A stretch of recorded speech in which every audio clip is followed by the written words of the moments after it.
नमस्कार, स्वागत है आपका मेरे चैनल मेरी दुनिया कामना त्रिवेदी में। और माफ़ करिएगा, ये तो मेरे खाने वाले चैनल का नाम है इत्तेफाक से। आज चलिए इसी बारे में भी मैं बता देती हूँ कि मेरे खाने का भी एक चैनल है कुकिंग पे, जिसमें मैं अलग अलग रेसिपी शेयर करती हूँ, जिसका नाम है मेरी दुनिया कामना त्रिवेदी। पर आज एक कविता जो इस कामना त्रिवेदी नाम के चैनल में जो मेरे विचारों और कविताओं का है, उसमें आज की कविता जो मैं आपके समक्ष पेश कर रही हूँ, उसका शीर्षक है शांत हो जाओ मेरे मन। ये जो मन है ये सभी का बड़ा चंचल होता है। कभी कहता है ये करो, कभी कहता है वो करो, कभी यहाँ चले जाओ, कभी उधर घूमने आओ, लेकिन भटक के आदमी को अंत में अपने घर में ही सबसे बड़ा सुख मिलता है, ऐसा मेरा मानना है। तो क्यों ना घर में ही हम अपने मन को लगाएं और अपने कामों में दिल लगाकर भगवान का नाम या अपने जो भी ईश्वर, अल्लाह, गॉड, जिसको भी हम मानते हैं, उस परम शक्ति का ध्यान करें। कविता कुछ इस प्रकार है। शांत हो जाओ मेरे मन, शांत हो जाओ मेरे मन, यूं न भटको तुम, यूं ना भटको तुम। किसी की कही अनकही बातों में, किसी की कही अनकही बातों में यूं न भटको तुम।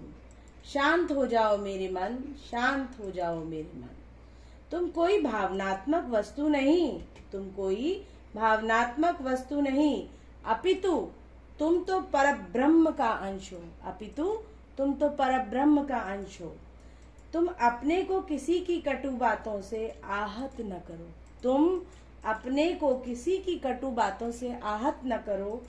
तुम तो परम शक्तिमान हो, तुम तो परम शक्तिमान हो। शांत हो जाओ मेरे मन, शांत हो जाओ मेरे मन। अर्थात मन में हमारी जो स्पिरिट है, हमारी आत्मा है, और आत्मा शरीर में जो वास करती है, जैसा हिंदू धर्म में हम देखते आ रहे हैं कि ऐसा कहा जाता है, और आत्मा फिर विलीन हो जाती है परब्रह्म में। तो एक ईश्वर का अंश हमारे अंदर भी है, जिसकी वजह से हम बोल पा रहे हैं, खा पा रहे हैं, सुन पा रहे हैं, देख पा रहे हैं।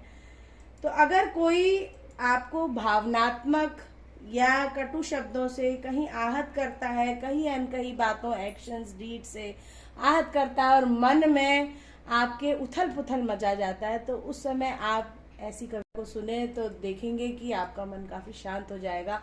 या फिर आप मेडिटेशन करें, अपने आप को कहीं और, जो काम आपको पसंद है वो काम करें और अपना मन उसमें लगाएं। ऐसा एक उपाय मैंने सोचा है।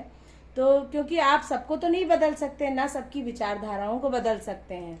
तो कोई कुछ कटु कह दे, कोई अपशब्द कह दे, कोई कुछ गलत आपको लगे, जबकि आपके एक्शंस सही हो, अर्थ सही हो आपकी बातों का, तो उस समय आप अपने मन को शांत कर लें, आहत ना हो, और मन को स्थिर करके, एकाग्र करके अपनी राह पे बढ़े चलें, अपनी राह पे बढ़े चलें और मन को शांत रखें। इसी बात के साथ वाणी को देती हूँ विराम। अगर कविता पसंद आई हो तो चैनल को अधिक से अधिक शेयर करें, सब्सक्राइब करें, लाइक करें, और ये विचार औरों तक भी पहुंचाएं।